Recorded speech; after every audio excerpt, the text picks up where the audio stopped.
Halo teman-teman, kita berjumpa kembali di Gosip Punya Cerita. Kali ini admin akan menceritakan kisah sopir ambulans, namanya Rian, 35 tahun, sudah hampir 5 tahun ia menjadi sopir ambulans di sebuah rumah sakit daerah. Rian bukan orang yang mudah takut, dia sudah biasa melihat mayat, darah, dan kecelakaan mengenaskan. Tapi malam itu, tanggal 13 Jumat, adalah malam yang tak akan pernah ia lupakan.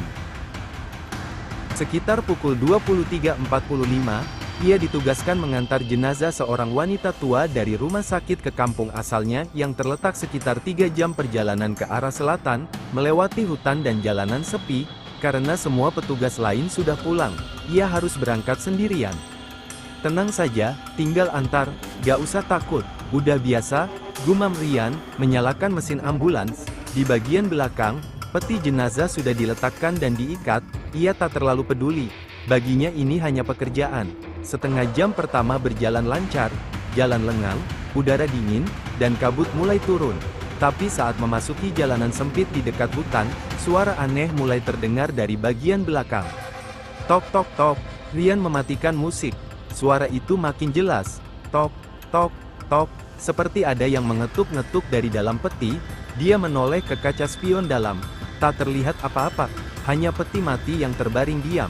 Tapi ketika ia kembali menatap jalan, bayangan putih melintas cepat di depan mobilnya. Brak, Rian injak rem sekuat tenaga, mobil berhenti mendadak, hampir terguling.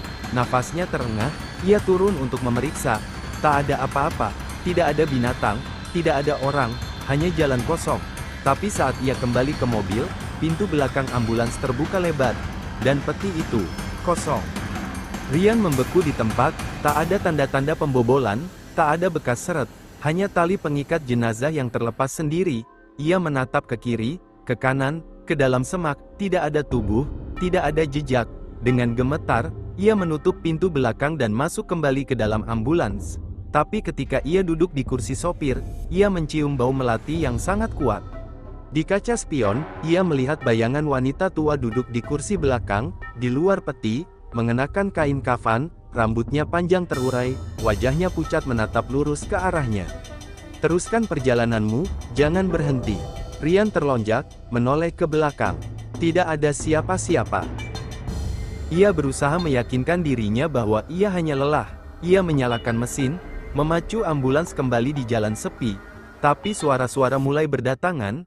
Bisikan, tangisan pelan, tawa cekikikan, lampu dalam mobil tiba-tiba menyala sendiri, klakson berbunyi tanpa ia tekan, pintu belakang terdengar terbuka tutup sendiri, bahkan sirine ambulans menyala, padahal saklarnya tidak tersentuh.